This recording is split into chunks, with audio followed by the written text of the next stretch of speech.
बूथे आउण लैगिन, मतदाता पर्ची भी घर घर पहुंचाउण लैगिन। हाँ, चुनाव आयोग की टीम घर घर आउण लैगिन, बुजुर्ग दिव्यांग वोटरों की वोटिंग भी कराउण लैगिन। हाँ हाँ हाँ आए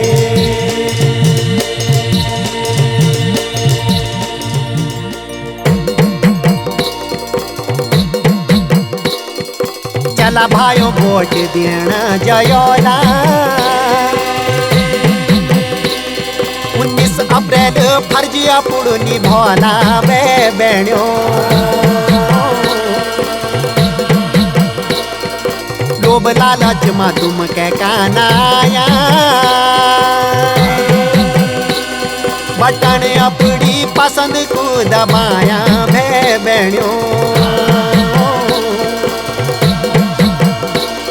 19 अप्रैल ब्यों का दिन भी छन, वोट दिख पौने तुम निभान मेरा भाइयों। 19 अप्रैल जरूर वोट ध्यान, वोट दिख फर्ज पुड़ निभान मेरा भाइयों।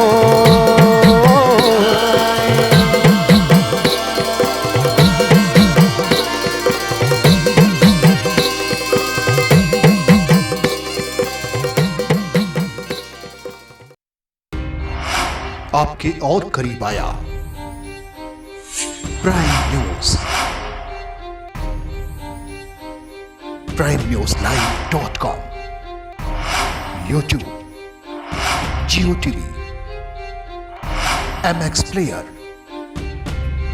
टेली हंट पर अब आप लाइव देख सकते हैं आपका अपना न्यूज चैनल प्राइम न्यूज। इसके अलावा गूगल प्ले स्टोर पर जाकर आप प्राइम न्यूज का ऐप भी डाउनलोड कर सकते हैं।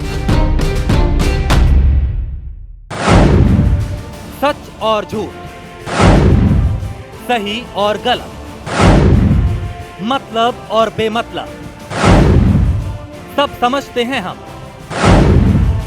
आपकी बात, आपका सरोकार, अपनी जिम्मेदारी समझते हैं हम।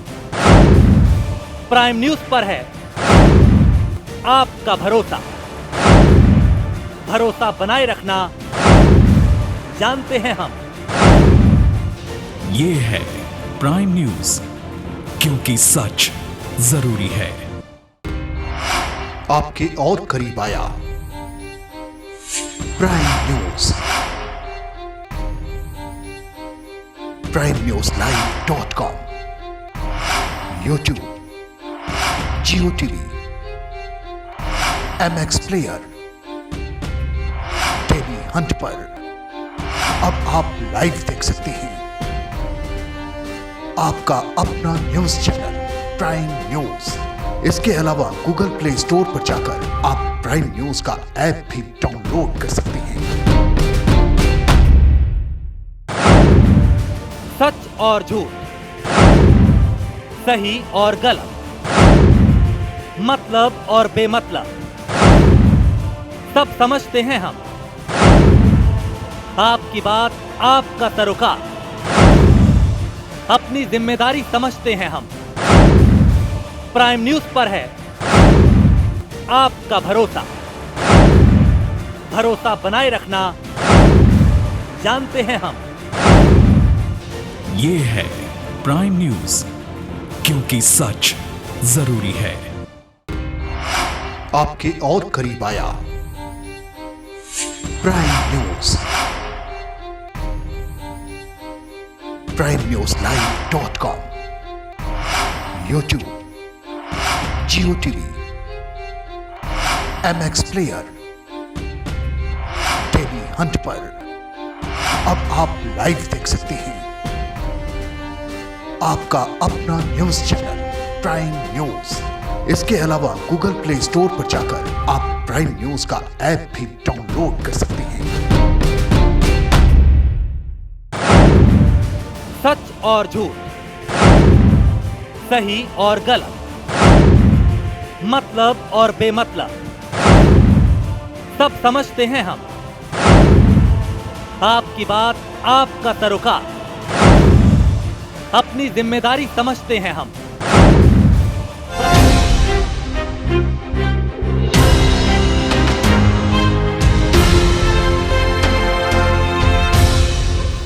ये है प्राइम न्यूज, क्योंकि सच जरूरी है। रामनवमी के मौके पर आज दिखा अद्भुत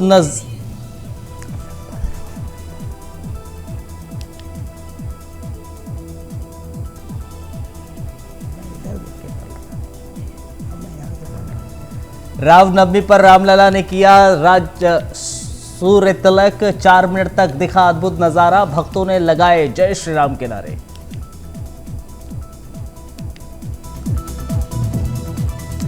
रामलला के सूर्य तिलक को पीएम मोदी ने किया नमन, बोले अयोध्या में रामलला के तिलक के अद्भुत दृश्य देखने को मिला, ये मेरा सौभाग्य।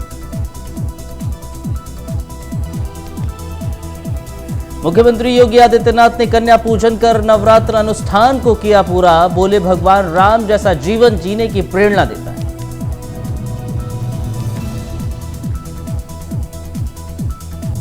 प्रधानमंत्री नरेंद्र मोदी का धुआंधार प्रचार अभियान जारी, अगले 8 दिनों में 5 रैलियों को करेंगे संबोधित। अमरोहा, हाथरस, आगरा, बदायूं और बरेली में करेंगे चुनावी प्रचार।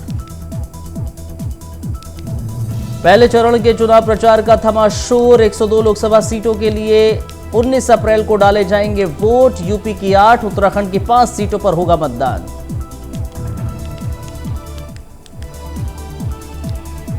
गाजियाबाद में राहुल अखिलेश ने की press conference, Bharatiya Janata party पर साधा निशाना। अखिलेश बोले एनडीए को हराएगा पीडीए।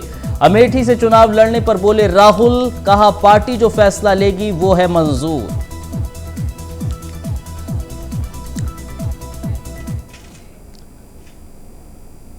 बेहद स्वागत आप सभी का। मैं आपके साथ अब्दुल नबी हसन हूं। उत्तराखंड प्राइम देखना शुरू कर चुके हैं आप। उत्तराखंड की तमाम खबरों पर डालते हैं तफसील से नजर।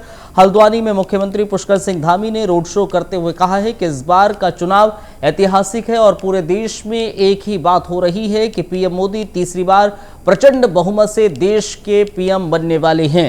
उत्तराखंड की जनता 400 पार के नारे को पूरा करने में सहयोग करेगी।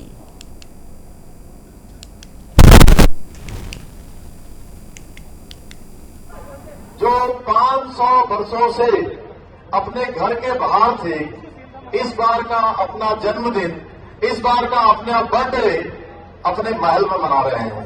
भाइयों बहनों, इसके लिए मैं देवभूमि उत्तराखंड की समस्त जनता की ओर से माननीय प्रधानमंत्री जी का अभिनंदन करता हूं कि उनके नेतृत्व के कारण से हमको आज ये सौभाग्य प्राप्त हुआ, फिर से हमको राम युग में जाने का अवसर प्राप्त हुआ है। भाइयों बहनों, क्योंकि इस बार का चुनाव बहुत ऐतिहासिक चुनाव है और पूरे चुनाव में पूरे देश के अंदर एक ही बात है कि मोदी जी तीसरी बार प्रचंड बहुमत से देश के प्रधानमंत्री बनने वाले हैं। उत्तराखंड के अंदर भी 5 लोकसभा सीटें भारी बहुमत से जीतकर 400 पार का जो नारा है, वो 400 पार का नारा पूरा करने में उत्तराखंड की जनता सहयोग करेगी। भाइयों बहनों, मैं आपसे अपील करना चाहता हूं कि अपने बड़े बुजुर्गों से, नौजवानों से और विशेषकर से जो लोग पहली बार मतदान करने वाले हैं, मेरे ख्याल से जो कलाकार हमारी बहनें, हमारी बेटियां यहां पर आई हैं, इनमें से बहुत सारी होंगी जो पहली बार मतदान कर रही होंगी। पहली बार ना, तो आप लोगों ने अगले 2 दिनों तक, ये मेरी अपील, आदरणीय प्रधानमंत्री जी की अपील घर घर तक पहुंचानी है कि हर किसी को मतदान में जरूर भाग लेना है।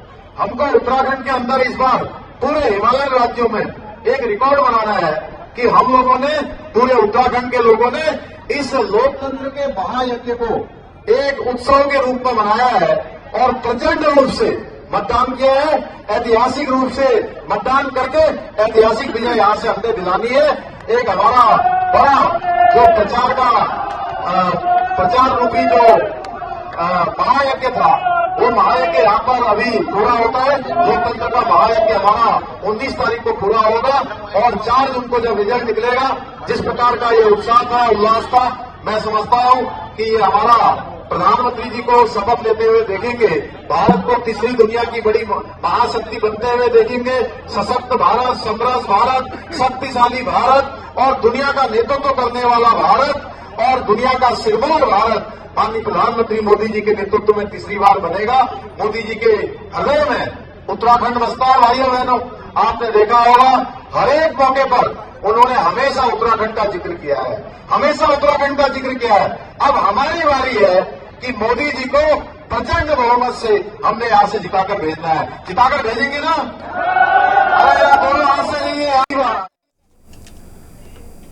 हरिद्वार लोकसभा से कांग्रेस के प्रत्याशी वीरेंद्र रावत ने और उनके पिता पूर्व सीएम हरीश रावत ने हर की पौड़ी पर गंगा पूजन किया और गंगा स्नान करके बाद में अपनी जीत का आशीर्वाद भी मांगा। इस दौरान पूर्व सीएम ने बीजेपी पर हमला बोलते हुए कहा, पार्टी को आरएसएस की फ्रेंचाइजी होल्डर बता दिया। पूर्व मुख्यमंत्री हरीश रावत ने आरोप लगाते हुए कहा कि बीजेपी अगर सत्ता में आई तो फिर संविधान बदलने की कोशिश करेगी। उन्होंने संविधान को बचाने की बात का ध्यान रखते हुए मतदान करने की अपील की।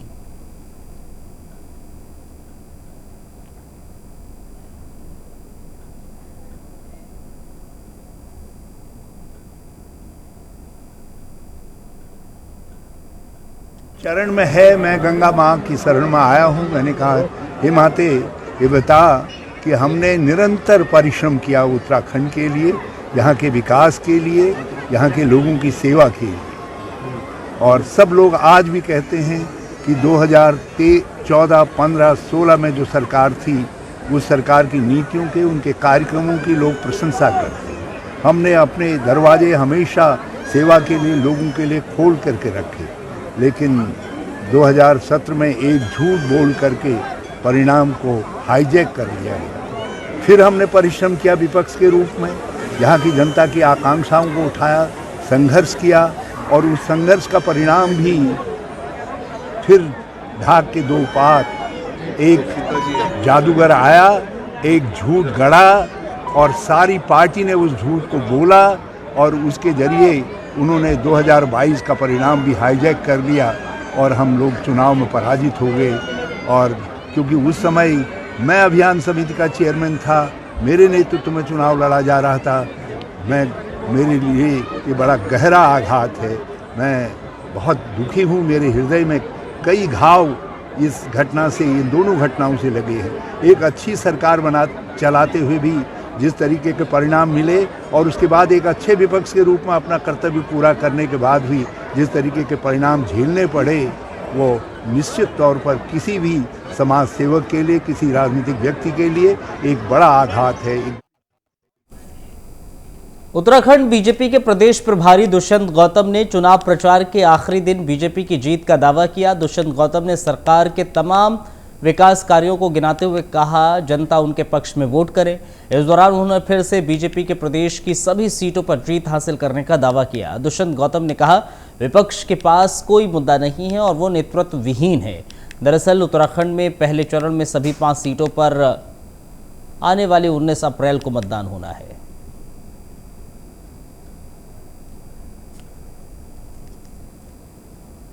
नहीं, उसमें आगे बढ़ेंगे। और इस प्रकार से मुख्यमंत्री सशक्त बहना उत्सव योजना, मुख्यमंत्री महालक्ष्मी योजना, अनेकों योजनाएं के द्वारा महिलाओं का सशक्तिकरण हुआ है। और गरीब कल्याण की भी अनेकों योजनाएं चली हैं, जिसमें गैस रिफल है और 80 करोड़ लोगों को जो फ्री भोजन गरीब लोगों को दिया रहा है वो उसमें जुड़ा हुआ है। और सबसे बड़ी बात तो पर्यटन में एक उत्साह देश और समाज के अंदर, वहां पे गांव के लोगों में पैदा हुआ है। और पर्यटन इतना बड़ा है, जो हमने 4 लेदर लाइन बनाई है। आज हेमकुंड साहब के लिए हम ट्रॉली सिस्टम चला रहे हैं, केदारनाथ के लिए हम कर रहे हैं। सभी जगह बहुत पहले से डबल लोग आने शुरू हो गए। हेलीकॉप्टर सर्विस दी है। पहले गांव में आने के लिए लोग सोचते थे 8-10 घंटे हमें बाई रोड जाना पड़ेगा। पेट्रोल डीजल की समस्या तो बेचारे की उनकी होती थी, लेकिन आज हेली सर्विस के द्वारा हर व्यक्ति अपने गांव में भी आगे बढ़कर जा सकता है। शिक्षा के माध्यम से शिक्षा नीति को हमने नई शिक्षा नीति लाकर मेधावी बच्चों को आगे बढ़ाने का काम किया है, खेलों को प्रोत्साहित करने का काम किया है। ऐसे किसानों को 1 डिस्ट्रिक्ट 2 प्रोडक्ट्स, उसके माध्यम से किसानों को ग्लोबलाइजेशन में जोड़ा जा रहा है कि जब ने G20 किया था, आज पूरा विश्व और देश उत्तराखंड के प्रोडक्टों की मांग बढ़ रही है, जिससे हमारे घरेलू उद्योग, जो हम कहते हैं कि भाई किसान और हमारे पहाड़ के लोग वहीं पर रहने रहे, उसको बहुत उत्साहवर्धक हमें सहयोग मिला है। ऐसे ही हम बेहतर स्वास्थ्य की बात करें, आयुष्मान कार्ड जो हमने दिया है वो गरीबी रेखा के नीचे वालों को, लेकिन उत्तराखंड में हमने सभी को आयुष्मान कार्ड देने का काम किया है। हम ये कह सकते हैं डबल इंजन की सरकार ने जिस प्रकार से मिलकर आगे बढ़ के काम करना चाहिए था, उसका कई 100 प्लान गुना हमें उससे लाभ हुआ है, जनता को भी लाभ हुआ है। हम जहां विकसित भारत की बात करते हैं, देश के प्रधानमंत्री, हम विकसित उत्तराखंड भी उसमें देखते हैं। ट्रेन की कनेक्टिविटी देखते हैं, एयर की कनेक्टिविटी देखते हैं, रोड की कनेक्टिविटी देखते हैं, दिल्ली से उत्तराखंड का देहरादून का आवागमन, सभी लोग उत्साहित होकर कहते हैं। इन सब कामों को देखते हुए उत्तराखंड की जनता ने आज मन बना लिया है कि हमें। इधर लालकुआ में कांग्रेस के प्रत्याशी प्रकाश जोशी ने रोड शो किया। इस दौरान उन्होंने जनता से कांग्रेस के पक्ष में मतदान करने की अपील की है। रोड शो तहसील कार्यालय स्थित हाट बाजार से शुरू होकर पुराने बूथ बाजार में संपन्न हुआ। यहां एक चुनावी सभा में आयोजित की गई, जिसमें कांग्रेस प्रत्याशी प्रकाश जोशी ने लोगों से कांग्रेस के पक्ष में मतदान की अपील की। इसके बाद प्रकाश जोशी ने प्रेस कॉन्फ्रेंस में कहा कि जनता ने परिवर्तन का मन बना लिया है। इस दौरान उन्होंने बीजेपी पर ईडी सीबीआई को आगे कर विपक्ष को डराने की धमकाने का आरोप भी लगाया।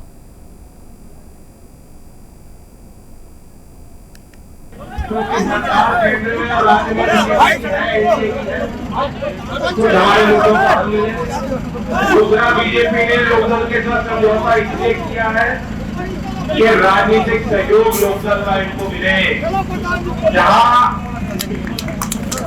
बीजेपी लड़ रही है, अगर लोकदल का ईमानदारी से वोट तब्दील नहीं हुआ, को नहीं दिया गया,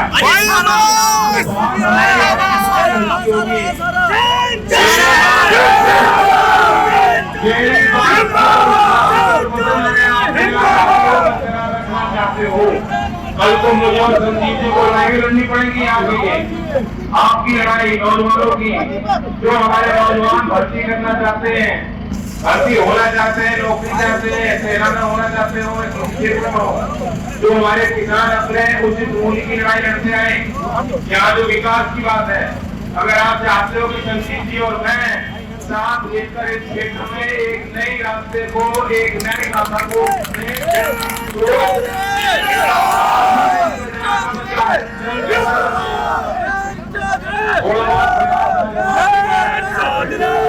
लेकिन चुनाव में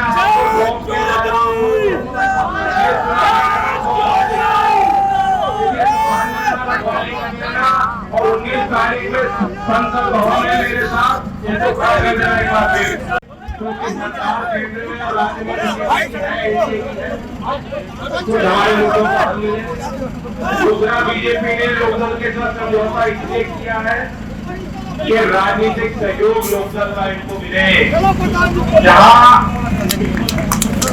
बीजेपी लड़ रही है, अगर लोकदल।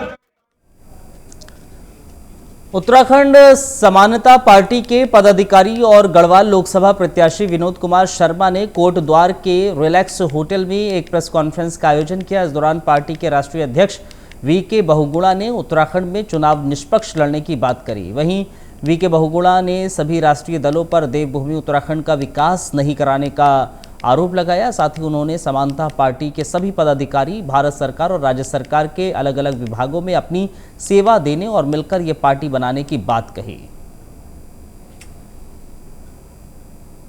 समानता पार्टी जो है, जो विभिन्न डिपार्टमेंटों में, जो भारत सरकार में और राज्य सरकार में काम करते थे, कोई साइंटिस्ट थे, कोई आईएफएस थे, कोई पीसीएस थे, कोई इन सब लोगों ने मिलकर के ये पार्टी इसलिए बनाई है कि एक समानता के सिद्धांत की अवधारणा के साथ धनबल की राजनीति जो दूषित कर रही है हमारे प्रजातंत्र को, और फिर उसमें जो है क्रिमिनल घुस रहे हैं गुंडा, तो उस सबको साफ करने के लिए, भ्रष्टाचार को मिटाने के लिए, युवाओं को न्याय दिलाने के लिए और उत्तराखंड की पारिस्थितिक तंत्र को सुदृढ़ करने के लिए और जनता की भलाई के लिए हमारे एक विकास जो है एक इस तरह से हो कि जिसमें जनता की भागीदारी हो, प्रशासन स्वच्छ हो।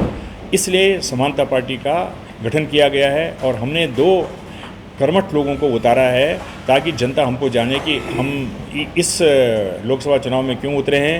हमने पौड़ी से श्री विनोद कुमार शर्मा जो कि एक राजपत्र अधिकारी रहे, कमर्शियल टैक्स ऑफिसर और एग्रीकल्चर ऑफिसर रहे, श्री बलबीर सिंह भंडारी, उनको हरिद्वार से उतारा है खाली आपके सामने सम्मुख होने के लिए इस समय कि हम आपके उत्तराखंड के को स्वच्छ एवं निर्मल प्रशासन देने के लिए ऑनेस्ट लीडरशिप को आगे बढ़ाने के लिए आए हैं। और इसके बाद अगर आपने इन पे अपना अमूल्य वोट दे करके लेटर बॉक्स पे अमूल्य वोट दे करके इनको पार्लियामेंट में भेजा या साइजेबल नंबर के अगर आपने वोट भी इनको दिए तो ये पार्टी खड़ी होकर के आप सबकी उत्तराखंड के जनता की सेवा करेगी। हम आह्वान करते हैं युवाओं का, मातृशक्ति का, हमसे जुड़ें और आगे आकर के इस पार्टी के नेतृत्व को संभालें। आइए और हम सब उत्तराखंड के एक नए उत्तराखंड कांग्रेस के प्रवक्ता गरिमा दौसानी ने बीजेपी के प्रदेश अध्यक्ष महेंद्र भट्ट के वायरल वीडियो पर प्रतिक्रिया दी है। कांग्रेस प्रवक्ता ने बीजेपी के प्रदेश अध्यक्ष को लेकर कहा, एक बार फिर जनता के सामने घड़ियाली आंसू बहाने का आरोप लगाया। उन्होंने कहा पौड़ी सीट अपने हाथ से खिसकती नजर आ रही है, इसलिए बीजेपी की ओर से कृत्य किए जा रहे हैं। वहीं दौसानी ने सवाल करते हुए कहा कि अंकिता भंडारी की हत्या हुई थी तब महेंद्र भट्ट के आंसू कहां सूख गए थे। उन्होंने कहा वो खुद बद्रीनाथ से विधायक रहे हैं, ऐसे में जब उन्हें अपने घर उजड़ने पर आंसू नहीं आए तो बलूनी को हराने पर कौन से आंसू आ रहे हैं।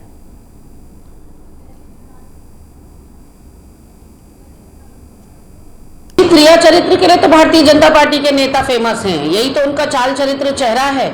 ये घड़ियाली आंसू, ये मगरमच्छ के आंसू चुनाव दर चुनाव ही क्यों निकलते हैं। ये आंसू तब कहाँ थे जब अंकिता भंडारी की हत्या हुई, ये आंसू तब कहाँ थे जब जोशीमठ भूधसाव हुआ, ये आंसू तब कहाँ थे जब सिलक्यारा टनल हादसा हुआ, ये आंसू तब कहाँ थे जब यहाँ बेरोजगारों पर लाठियां भाजी गई, ये आंसू तब कहाँ थे जब घाट में 14 किलोमीटर चौड़ीकरण के लिए मात्र शक्ति पर लाठियां बरसाई गई, ये आंसू तब कहाँ थे जब केदारनाथ से 222 किलो सोना चोरी हो गया। ऐसे में महेंद्र भट्ट के इस ढोंग को, इस आडंबर को इस उत्तराखंड की जनता भी अच्छे से पहचानती है। पहले बद्रीनाथ विधानसभा से उनका पत्ता साफ हुआ और इस बार तो संसदीय। खबर रुड़की से है, जहां भगवानपुर से बीजेपी प्रत्याशी त्रिवेंद्र सिंह रावत के समर्थकों और निर्दलीय प्रत्याशी के कार्यकर्ताओं में झड़प हो गई। देखते ही देखते दोनों ही पार्टियों के कार्यकर्ताओं में मारपीट हो गई। इसके बाद सूचना पर पहुंची पुलिस ने किसी तरह से दोनों प्रत्याशियों के समर्थकों को बमुश्किल समझाया और बुझाया, मामले को शांत कराया। मामले को लेकर भारी संख्या में बीजेपी कार्यकर्ता थाने पहुंचे, पुलिस को तहरीर देकर कार्रवाई की मांग की। इसके बाद पुलिस ने तहरीर के आधार पर मुकदमा दर्ज कर जांच शुरू कर दी है।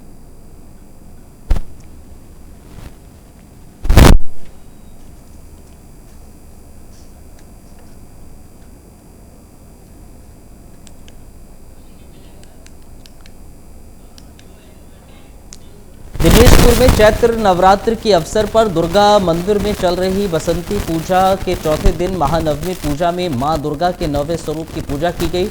यहां पुरोहित बनमली चक्रवर्ती ने महानवमी की मंदिर में पूजा कराई। इस दौरान माता की प्रतिमा के समक्ष हवन यज्ञ में आहुति देकर पूजा अर्चना की गई। इस दौरान पारंपरिक वाद्य यंत्र और मंगल ध्वनि के बीच श्रद्धालुओं ने देवी प्रतिमाओं के चरणों में पुष्प अर्पित किए। इससे पहले संध्या आरती में महिलाओं ने मंदिर के सामने धनाची नृत्य किया। इस दौरान महिला श्रद्धालुओं ने सभी देवी प्रतिमाओं पर फूल माला पहनाकर आरती की। आज रामनवमी है और मैं आपके माध्यम से समस्त क्षेत्रवासियों को रामनवमी की बहुत बहुत शुभकामना देता हूँ, बधाई देता हूँ। और यह त्यौहार हम लोगों को कहीं ना कहीं मातृशक्ति को सम्मान देने के निमित्त मनाया जाता है। आज यहाँ देखना है दिनेशपुर में रामनवमी के इस आयोजन पे पूजा पे भव्य आयोजन हुआ है। हमारी माताएं बहनें पूजा कर रही हैं। कमेटी ने मुझको भी यहाँ बुलाया, इज्जत मान सम्मान दिया। मैं दुर्गा पूजा कमेटी को मैं बहुत बहुत धन्यवाद देता हूं। नवरात्रि में दिनेशपुर में बसंती पूजा का आयोजन किया जाता है और इसमें आज नवमी पूजन है। और सबसे बढ़कर के नवमी पूजन आज प्रभु श्री राम का जन्मदिन में भी है, इसलिए राम नवमी के रूप में भी हम इसे मनाते हैं। और आज यहाँ पर हवन किया गया है। इस हवन का उद्देश्य है कि मानव जाति के अंदर जो ईर्ष्या, द्वेष और जलन रूपी जो महिषासुर बैठा हुआ है वो इस अग्निकुंड में हम उसे समर्पित करें, दहा करें और पूरे संसार में खुशी आए, सुख आए, शांति आए। जय लोकसभा चुनाव के पहले चरण को लेकर प्रचार प्रसार अब बंद किया जा चुका है। इससे पहले दोनों ही राष्ट्रीय पार्टियों के प्रत्याशी लगातार अपने प्रचार प्रसार करते हुए दिखाई दिए। दोनों ही प्रत्याशियों ने पावो पैठनी के क्षेत्र में डोर टू डोर प्रचार कर अपनी जनता से वोट अपील की। इस दौरान कांग्रेस प्रत्याशी गणेश गोदियाल ने राहु मंदिर में जाकर जीत का आशीर्वाद लिया, जहां उन्होंने कहा कि इस बार जनता अपना मन बना चुकी है, कांग्रेस प्रत्याशी को दिल्ली पहुंचना है। उनके साथ ही बीजेपी सरकार में तंज कसते हुए कहा कि जिस गढ़वाल सीट को बीजेपी 5 लाख से जीतने का दावा कर रही है, अब उस सीट में वोट मांगने के लिए बीजेपी के बड़े नेताओं को रोने का ढोंग करना पड़ रहा है। चरण को लेकर प्रचार बंद, पार्टियों ने झोंकी अपनी ताकत।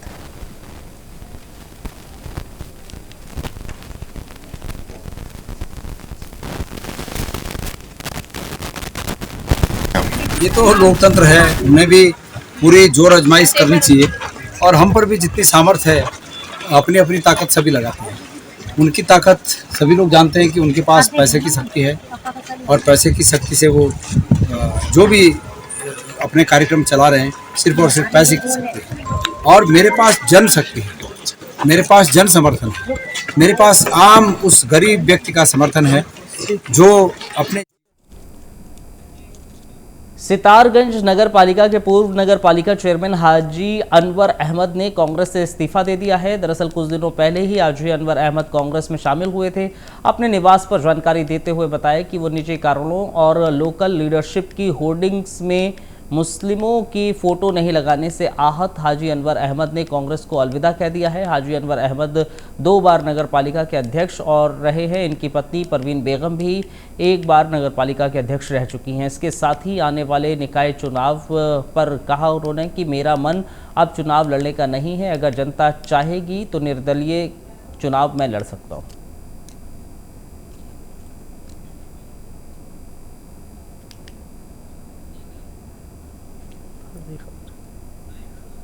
भाई मामला ऐसा है कि मैंने कुछ टाइम पहले कांग्रेस पार्टी ज्वाइन की थी तो मैं कार्यालय आया गया भी। अब मुझे घर पे कुछ ऐसी परिस्थिति मेरे बन गई है जिस परिस्थिति की वजह से मैं पार्टी को पूरा टाइम नहीं दे पा रहा हूँ। और दूसरे मैंने वहाँ कार्यालय जाके जब गया तो मैंने देखा वहाँ पर बड़े बड़े अच्छे लीडरों के, हमारे कांग्रेस के, और जो बैनर लगे हैं उसमें फ़ोटो लगे हुए हैं। मुझे ये भी देखकर जरा सा दुख हुआ कि हमारे ऊंचे लेवल पर जो सीनियर लीडर है उनका किसी का भी एक भी फोटो मुस्लिम का नहीं लगा हुआ है इसमें। उसे देख के भी थोड़ा दुख हुआ। मगर मेन वजह ये है कि मैं अपनी परिस्थितियों को ध्यान में रखते हुए कि इलेक्शन पीरियड में इतना टाइम मैं नहीं दे पा रहा हूँ जो कि चुनाव के समय देना चाहिए था मुझे। इस वजह से मैं कांग्रेस पार्टी से त्यागपत्र एकदम नज़दीक है, 1.5 माह के अंदर होना है, उस पर क्या रणनीति रहेगी आपकी? भाई निकाय चुनाव के बारे में तो मुझे ये कहना है, जब पहला इलेक्शन 88 में हुआ यहाँ की जनता ने मुझे बहुत प्यार दिया, मुझे चेयरमैन बनाया। उसके बाद भी दोबारा भी मुझे चेयरमैन बनाया। तीसरी बार मैं यहाँ पर हार गया। मैंने उसके बाद मेरी महिला सीट हुई तो महिला मेरी मिसेज जीती यहाँ से। तो मेरा कुल कहने का मतलब ये है कि यहाँ पर जितने भी इलेक्शन हुए एक रिजर्व सीट को छोड़ के बाकी इलेक्शन में लड़ा 3 बार। 1 बार मेरी मिसेज, 2 बार मैं यहाँ से जीता और 2 बार मैं यहाँ से हारा।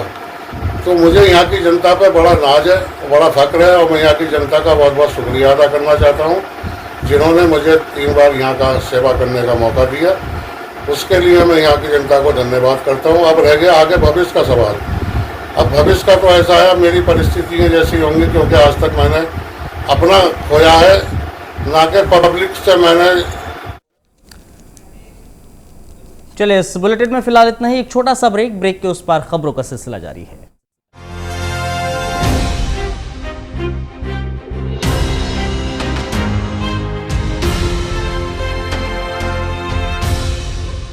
ये है प्राइम न्यूज, क्योंकि सच जरूरी है। लोक पर्व चेयू महापर्व चा, लोक पर्व चेयू महापर्व चा, तुम्हारू हमारू हमारू तुम्हारू ईद पर्ज चा, तुम्हारू हमारू हमारू तुम्हारू ईद पर्ज चा। चला रे चला रे चला रे चला रे चला, फिर चुनो एगनी वोट देणु चल रे चला, फिर चुनो एगनी वोट देणु चल रे चला। पिछली दांत जो छूट गनी ऊ भी बोला चल रे चला, तो भी बोला चल रे चला, सब्यों बोला चल रे चला। फिर चुनो एगनी, फिर चुनो एगनी वोट देणु चल रे चला, फिर चुनो एगनी वोट देणु चल रे चला, फिर चुनो एगनी वोट देणु चल रे चला, फिर चुनो एगनी वोट देणु चल रे चला।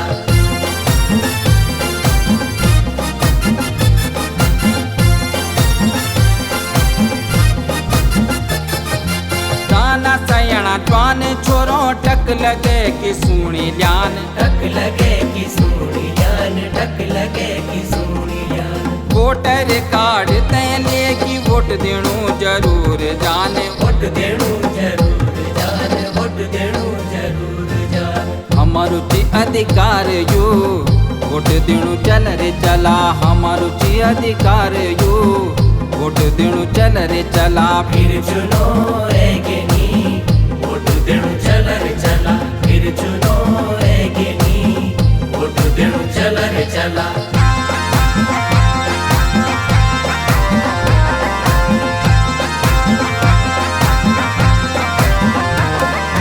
बकुलोण्यू मचवान बुलो अबरिदा कह की न आन, अबरिदा कह की न आन, अबरिदा कह की न आन। जेते तुम्हारो मन करुलू वेते वोट दे की आन, वेते वोट दे की आन, वेते वोट दे की आन। मेरे भऊ मिटे की वोट देणु चल रे चला, भेद भऊ मिटे की वोट देणु चल रे चला। फिर चुनो एगनी वोट देणु चल रे चला, फिर चुनो एगनी वोट देणु चल रे चला, फिर चुनो एगनी वोट देणु चल रे चला, फिर चुनो एगनी वोट देणु चल रे चला।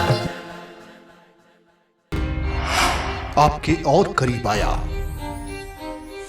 Prime news.